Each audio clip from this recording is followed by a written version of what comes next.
Hi, everybody. Welcome to another episode of Flex and Reflect Sunday Sit Down. If this is the first episode you're watching, I like to sit down every week on a Sunday and answer all the questions that have come in through the week. So all around health, fitness, mindset, nutrition, success, how we keep moving forward. So let's get straight into it. How do I stop feeling like I need to take massive action to see results and instead focus on the smaller steps? Well, that's a good question because I tell you who talks about this quite a lot is Tony Robbins. He says you've got to take massive action, massive action. But of course, the problem with that is for some people, even getting started is so difficult. And so the concept of whatever your definition of massive is, to be able to do that and consistently take massive action in the 36 years that I've been really focused on moving myself from where I am to that next level of success, I have not been able to take a single action that I would say has been massive. But instead, if I look back from 36 years ago, even 5 years ago, it is not the massive things I do. It is the small steps that I do consistently every single day, 7 days a week. Because I think it's nice to say, yeah, I took massive action, but seriously, it's probably coming down to those small, consistent things that you can handle every single day. And then you build on that. And I often talk about this, let's say, in terms of your health and fitness. Forget about a structured nutrition plan and structured workouts and all that kind of stuff.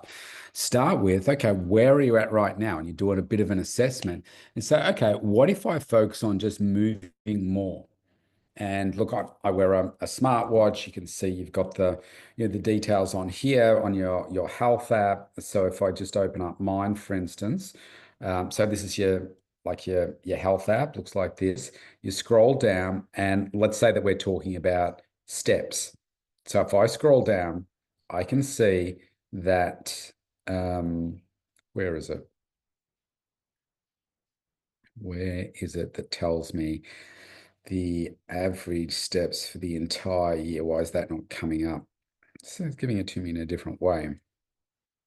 Um, but anyway, gives you a little graph, right? Now you can see I've been inconsistent for a couple of days this week, but you can see today, so far, I've done, where is it? 8,756 steps. I look to average 10,000 steps a day, and that's what I'm averaging for the year. I just can't see why it's not coming up here right now. But what you would do is you'd look at this and say, oh, okay, I'm averaging around 5,000 steps every day. Maybe there are days when you're way up, others when you're way down, but most of us tend to have sedentary lifestyles. So let's focus on that. What if you go, let's say your average is 5,000, let's take it to six for this next 7 days, right? And then let's see, you get to the 7 days and say, yeah, you did achieve it, you didn't achieve it. If you didn't achieve it, set the same target for the next 7 days. But let's just say that you achieved it. All right, can you take it up to 6.5? Can you take it up to 7? You decide. And then for the next 7 days, do the same thing. What was the average? And you just reassess from there. And so you focus on perfecting one thing, making progress on one thing.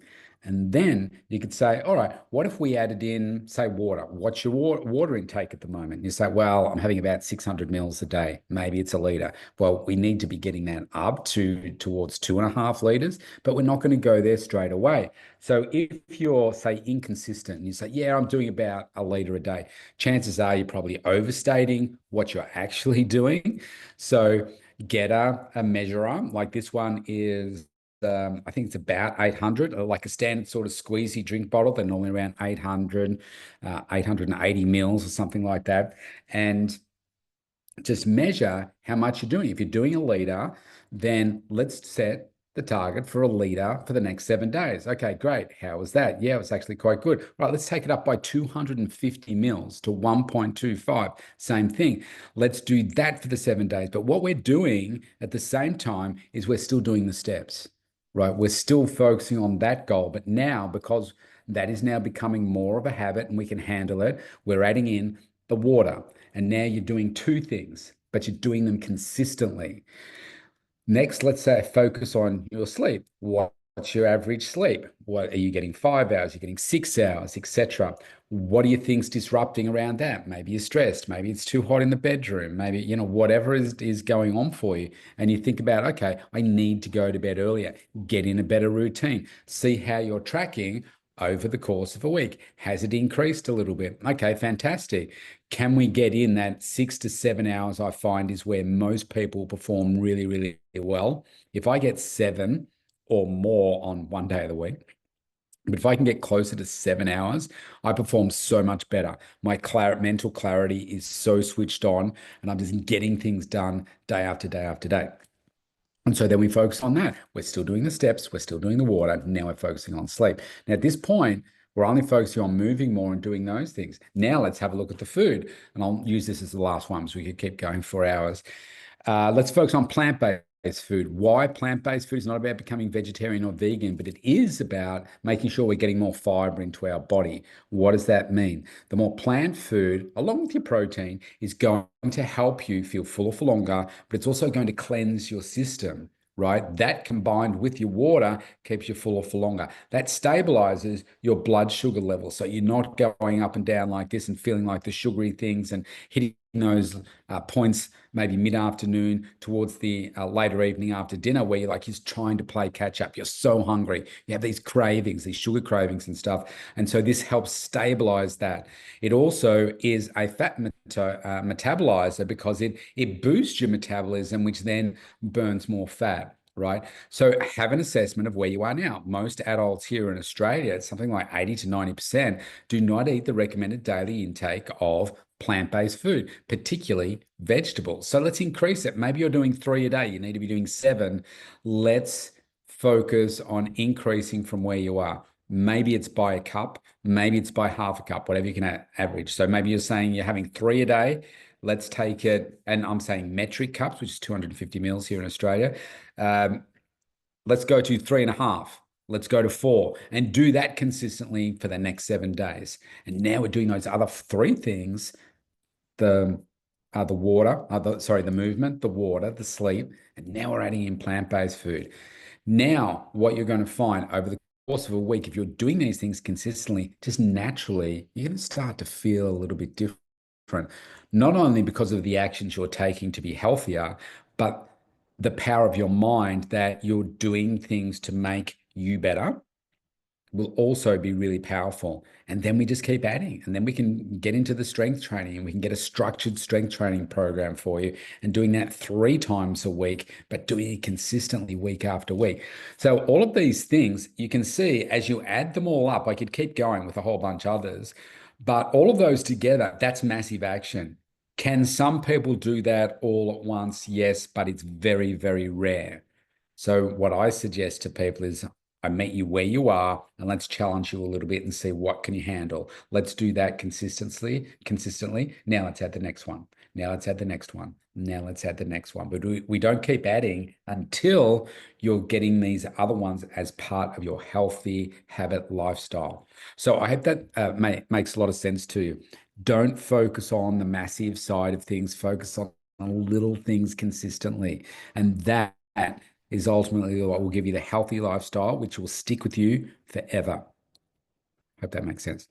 All right. What's your advice for overcoming days when I just don't feel motivated to work out? Well, I like to, I go through these stages too. You need to stop and take stock, kind of like reverse engineer. All right, this is how I'm feeling here. What's happened up to this point? Have you been training heaps and heaps and heaps, pushing yourself hard? Normally, if you are in a state where you feel like you're too tired, you're not motivated to do the workout, you're not feeling strong, etc., it's normally comes to sleep and under eating, right? That's normally what it is. Because you get those things right, you're going to be there in the zone. But so reverse engineer it and say, what are all the things that have gone on? Has there been a life event that's happened that's causing you to be more stressed at the moment? Are you just really tired? Do you need to exercise maybe in an hour's time if that's possible for you? Do you need to just suck it up and just push through because achieving what it is that you want to achieve is hard and you've got to keep pushing? Are you missing some supplements in your, pardon me, in your eating? Are you not doing those things I said before? Like getting enough plant-based food, sleeping well, growing your mindset, doing those things. Are there some toxic elements in your life that are kind of eating away at you? I just have a reverse engineer of those things and say, why am I at where I am? And sometimes it means I might need to take a week off the strength training just to give my body enough recovery time and also my mindset because of things that are, going on for you. But sometimes you also just need to push through a little bit. And maybe your why and what you're aiming for with your workouts is not strong enough for you to push you and pull you towards what it is that you know you really want. And there's a reason why you're stopping right now. It's really important to understand those things because otherwise you will just stop. It's like a diet. Diets don't work. And you do a diet because you want a certain result, but most people don't think deeply enough about what it is that they want and why that is. And so they go to the fast, or in their mind, the fast results without focusing on the small, steady things I said before about the healthy lifestyle. They're going to last you forever. So I just have a bit of a look at those things. How do you balance, kind of related, how do you balance pushing yourself hard in workouts with knowing when it's time to rest and recover? Well, I think over time you just get to understand what your body needs, right? I just came back from LA just over a week ago, and I knew that I had a chest infection. I can feel it in here. I know how I feel in my head and all that kind of stuff. And I know that I can't just say, well, I'm just going to live a healthy lifestyle, drink lots of water, maybe increase my vitamin C, and it will just disappear. It doesn't work like that for me. I've got a good GP. I know I need to get antibiotics as soon as possible. I know I need to get the strong antibiotics, and I usually need a 10-day course. This day it was my normal GP was not there, so they gave me 5 days. It was enough in this instance because I got it early. But I know my body well, and I know that there's going to be a few days there where I can't work out, where I can't do my strength training. I could push myself into it, but I know it actually makes me worse. So I just need to say, do you know what? I just need to, take the medicine if you like, and I just need to wait so that I can come back stronger and better. Otherwise, it can take me longer to recover. So I know my body really well. Like I did a really strong workout this morning, for instance. I know that I'm going to get a good sleep uh, overnight because it's a Saturday night going to Sunday. It's my only sleep in of the week. It's the only day I don't set an alarm. So I know that like I get up, I fuel myself, and then I go and do the workout, and it's a great workout. If I don't feel like doing that, there's something else going on for me, and I need to understand what that is so that I can take corrective action for it. But I do know my body really, really well. So you've got to listen to that. You never want to push yourself into an injury situation. The muscle fatigue and everything is what we're aiming for. But if you've got pain in your joints and that kind of stuff, then you know that you shouldn't be pushing that. But also, like I mentioned before, a lot of people just don't push, right? We don't push ourselves hard enough. We make up reasons as to why we shouldn't be doing things. So it is a bit of a delicate balance, but you've got to, over time, just listen to your body and say, okay, is this just my mindset? Is it because I haven't had enough sleep? Am I distracted and thinking about something else? Is my what I want not strong enough? Is my why not strong enough? Do I need a coach here to help push me because I'm having trouble really setting some focus for me into what's important and why that's important? And I would just to pull it apart that way to see where you're at. What's the most common mistake people make when trying to transform their health and fitness? Well, the most common thing I see is that, as I've already been talking about, people do not put enough work into what they want or understanding why it's important to them. Because normally, and it's changed with COVID when like pre-COVID, when I first started in business, everybody that was coming into me, probably bar a handful of people was weight loss, weight loss, weight loss. I want to lose weight, want to lose weight, want to lose weight. Since COVID, people come in and they say, I want to become healthier. I want to get, create a healthy lifestyle myself. I want to feel better about myself. And then the weight loss part is normally part of that, but it's not the first thing that they mention. And where a lot of people fall down and don't achieve what they're truly capable of is really digging deep within themselves to identify why. Why do you want that? Those things that you just told me, why is that important to you? Why? And honestly, if you really want to change things around, and the person that asked this question, if you truly, truly want to transform your health and fitness, as you've asked it, write it down. Open up Word or something on your computer and just write. Number all the points, write the question at the top. I want whatever it is. These are the reasons why. And just start typing. No distractions around you and just type. If you listen to my podcast, Rob Evans 365 or the Mental Toughness and Body Show, you'll hear me talk about this from time to time. I did this exercise myself probably over 10 years ago, and I came up with 32 reasons as to why I do what I do.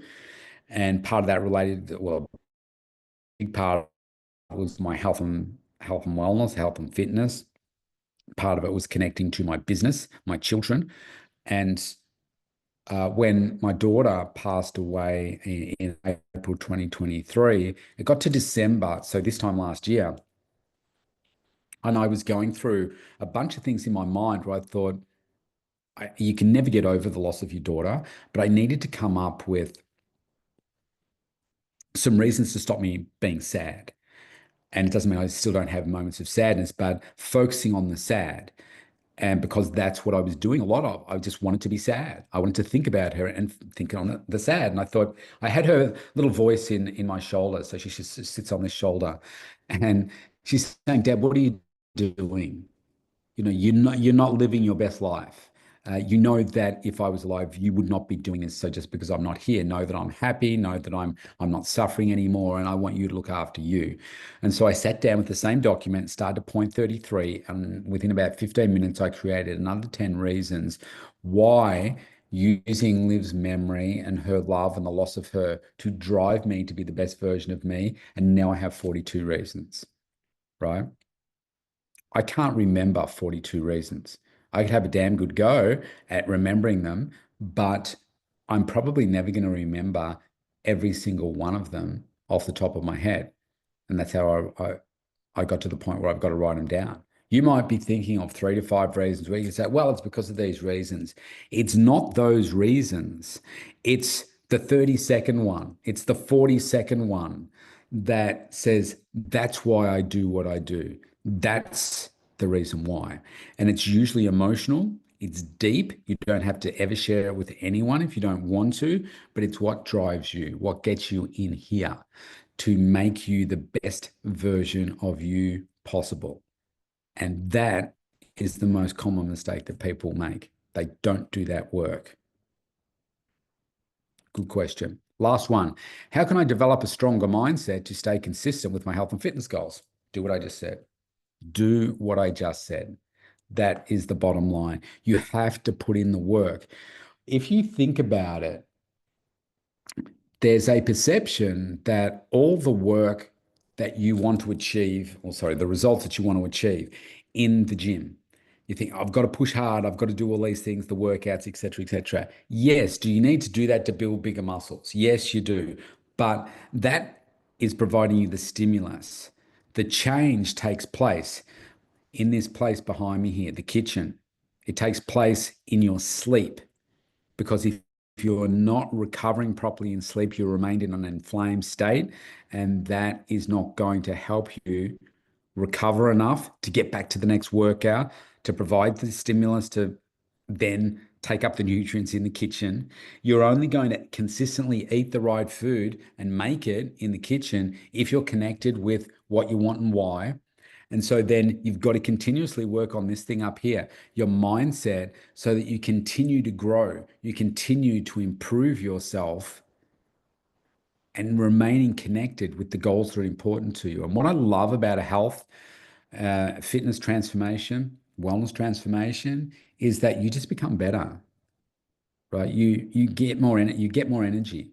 You start to learn how to focus more. You then want to do more things in your life. You're becoming successful in whatever it is that you're doing. And then you want to spread that success to another area of your life. And then you realize that the way that you're fueling your body is making you stand out from, maybe it's some of the people that you're hanging around with, maybe it's some people in your business, at work, etc., because your energy is just getting better and better and better. You're so focused, you're so driven, because you're now starting to spread the success that you've had in your health and fitness transformation to other areas of your life. You then start to build stronger relationships and more effective relationships. And that's really powerful as well to help you move to that next step. So, what I find is, if I look at over, say, the last 36 years, and beyond that, even as a kid, I was just lying in bed this morning, actually thinking about the most memorable time that I was bullied in high school. I think I was in year seven. These two kids who I thought were being really friendly and being my friends were only doing that so that they could, like, physically hurt me. And I remember what they did was they pushed me over. I hit my head on the floor. They each grabbed like a foot of mine, and they sprinted down this. It was a sloping down corridor. They ran as fast as they could. I couldn't do anything. I'm trying to, get them off me, whatever. But obviously, it all happened pretty quickly, and I was kind of winded as well because of how I felt. They kind of pushed me over, and both swept both my legs out at the same time. And I ran down this corridor, maybe 20 meters or so. And then they both at the same time flung me into the wall at the end of the corridor. And I really hurt myself. And I just remember, and they're laughing their heads off. No one else is around. And I just remember getting up and just looking at them and shaking my head at them. And I walked the opposite direction. I didn't come after me. They're just laughing, and, thought, yeah, um, they just thought it was a joke, right? And so I was thinking about that this morning, and thinking about how I, like, that event, along with other bullying things, just gave me a really, really poor self-image. And like, my self-confidence was not there. I was a tiny little kid, and it's two people much bigger than me, stronger than me. I felt like I couldn't say anything, I couldn't do anything, because they'd hurt me even more. So I just had to take it. That was my mindset, and it wore me down. It was not a nice feeling, and I felt weak. And I think about, let's fast forward to now. Mental toughness is my greatest strength. No one can do or say anything to me that will have a negative impact on me, because I know who I am. And that's only come through the work that I've done on my mindset to make me stronger each and every day. And I do that, I say 36 years, because that's when I started on my health and wellness and fitness journey, and decided that I needed to build my body and build muscles so that I could feel confident, strong enough to stand up to people that bullied me. But in that journey, I realized it was how I felt and thought about myself that was the real reason that I felt the way that I did. Nothing to do with my body, even though I obviously still love building my body and doing that kind of thing. But then I look at how I work on my mindset every day, how I continually grow every day. But my foundation comes from my health and fitness, because I need to have the energy and the health to be able to enjoy those things, to do them consistently every day, to then continue to grow. So all of these things are very much connected, and you just have to be, like I said at the start, very, very consistent with doing the same things. If you think about, if you're thinking, well, what are you talking about, growing your mindset and growing yourself? Think about allocating 15 minutes a day, maybe first thing in the morning, second thing in the morning, third thing in the morning, maybe it's at night time, where you focus on one of your weaknesses and you focus on making it better and making it one of your strengths. And maybe it is like, you can listen to my podcasts, you can find content with AI, you can do a whole bunch of resourceful things yourself to make you better. Just pick an area and work on it. become obsessed over becoming great at it so that you turn that weakness that you have maybe now and you make it a strength. If I can do it, I'm not that extraordinary. I'm really not. I'm just driven to bring out the best in me. And some people sometimes ask me, they say, why are you so hungry? Why are you so driven? And I think there's a part of me that says, I'm going to show every bully that ever bullied me just what it means all of these years later to be outshining them, to show them that I was going to be successful despite what people would say to me, despite the actions that people would take against me. And I think there's a part of that that drives me to just keep going and be better and better and better. It's not a huge part, but I think it's a part in there if I'm completely honest with myself. So, you've got to keep working the mindset. It controls everything. So I'm going to leave it there. Great questions this week. Thanks, everybody. Have a tremendous week. Set yourself up for success. I did a podcast today, episode, you'll see it when I post this. Just scroll down one. I posted on, I've only done 2 posts today. I try and have a rest from social media. It's episode 1453 of the Mental Toughness and Body Show. It's called Your Growth Starts Today. And have a listen to why I use Sundays to grow me. That is where the growth is. Not time for rest, it's time for growth. All right. Have a great day, everybody. Love to you all. See you next time.